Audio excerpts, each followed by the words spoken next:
selamat pagi rekan-rekan podcast saya sekalian semuanya.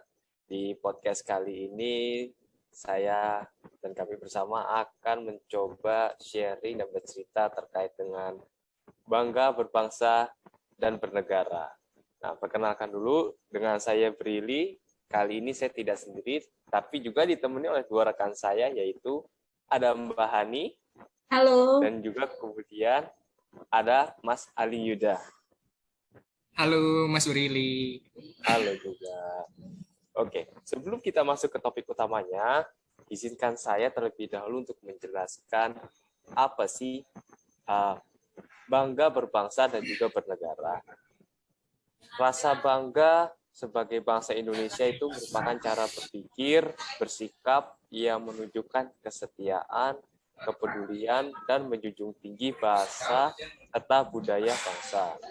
Nah, mungkin kita bisa dimulai dulu dari Mas Ali Yuda. Mas Ali Yuda ini menggunakan background apa ya? Bisa dibantu ceritakan nggak share ke kita nih apa?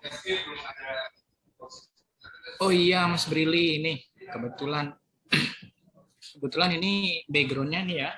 Saya pakai background salah satu ikon dari Provinsi Jambi yang terletak tepatnya itu di Kota Jambi.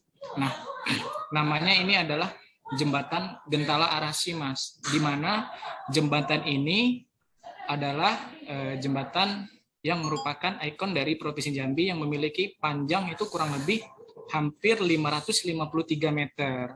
Dan kalau dilihat ini tiangnya ini itu hampir tingginya itu 80 meter dan lebar dari jembatan itu 4 meter.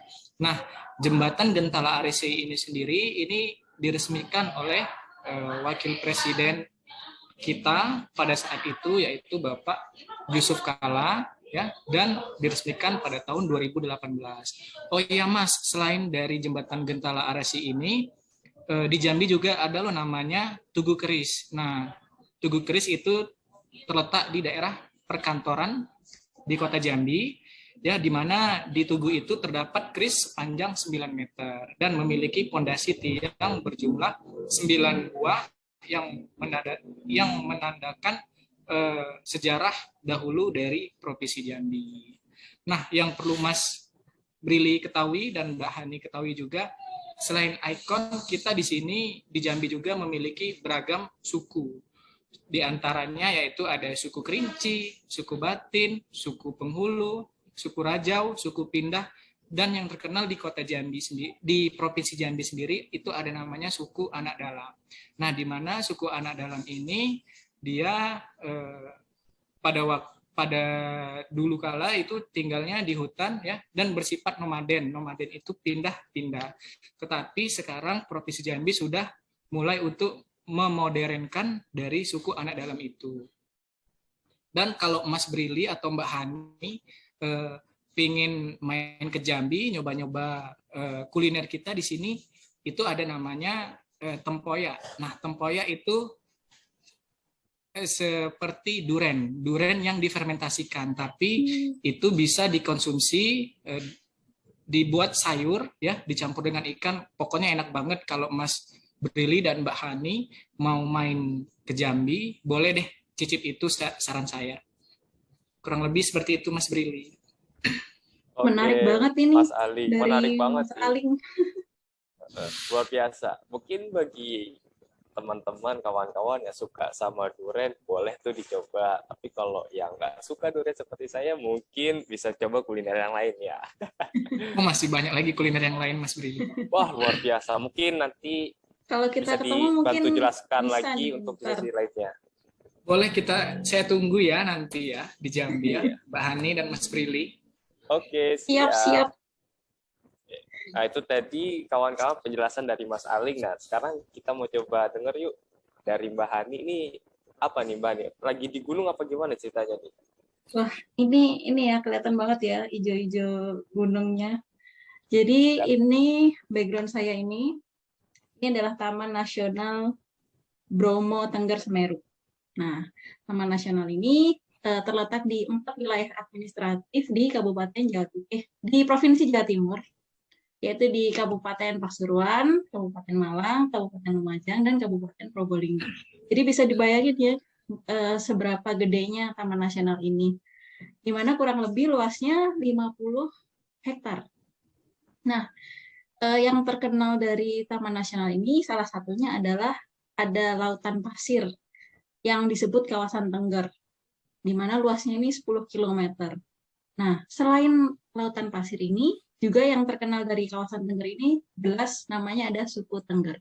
Pernah dengar nggak ini tentang suku Tengger, Mas Aling atau Mas Billy nih? Belum nih, Mbak Ani. Belum pernah dengar, Mbak, baru. Ini menarik banget nih. Jadi suku Tengger ini awalnya mereka keturunan dari kerajaan Majapahit, di mana mereka sampai sekarang kebanyakan masih beragama Hindu, sehingga di sekitar Taman Nasional Gunung Bromo Tengger Semeru ini banyak puranya. Nah, sampai saat ini suku Tengger ini hidup dengan adat tradisinya sendiri. Jadi tidak terlalu terpengaruh oleh modernisasi zaman, di mana suku Tengger ini dalam kesehariannya masih menggunakan bahasa Jawi kuno.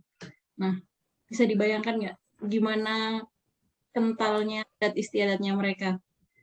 Bahkan mereka masih ada ikon budaya yang terkenal, yaitu adalah upacara Yatna Kasada atau Kaso, di mana upacara ini setahun sekali berupa pengiriman kurban kepada leluhurnya yang berada di kawah Gunung Bromo. Jadi sistemnya mereka mengirimkan hasil ternak, hasil bumi ke kawah Gunung Bromo. Nah, upacara ini adalah bentuk persembahan untuk Tuhan Yang Maha Esa sebagai wujud syukur atas karunia yang sudah diberikan kepada masyarakat suku Tengger. Ini menarik banget kan tentang keberagaman suku-suku yang ada di Indonesia nih. Beda di Jambi, beda di Jawa Timur. Betul sekali, Mbak. Luar biasa, ini sangat menarik sekali.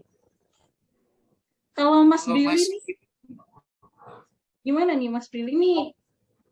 Kalau kita ngomongin suku, kuliner, keindahan alam ya. Kalau Mas Billy nih ijo-ijo apa nih?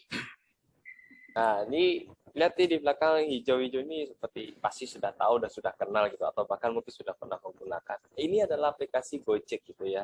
Nah, saat rekan-rekan mengangkat terkait dengan adat istiadat, kuliner, dan juga alam, saya di sini akan mencoba untuk melihat dari sisi teknologi. Kenapa sih kita perlu mengangkat atau bercerita tentang teknologi? Karena menurut saya teknologi itu sangatlah penting untuk saat ini, sangat berkaitan erat dengan kehidupan kita. Nah, daripada itu, di Indonesia sudah ada hadirnya Gojek. Ya, ini tuh menunjukkan bahwa diri kita, bangsa Indonesia, bisa maju di bidang teknologi. Jadi, saya itu merasa bangga dengan hasil karya Indonesia yang dimana memiliki daya saing pada bidang teknologi. Itu kalau menurut saya terkait dengan apa yang ada di belakang saya itu. Benar banget sih, emang produk dari anak bangsa nih emang keren-keren juga. Harus kita bangga. Harus kita apresiasi bersama dengan cara menggunakannya.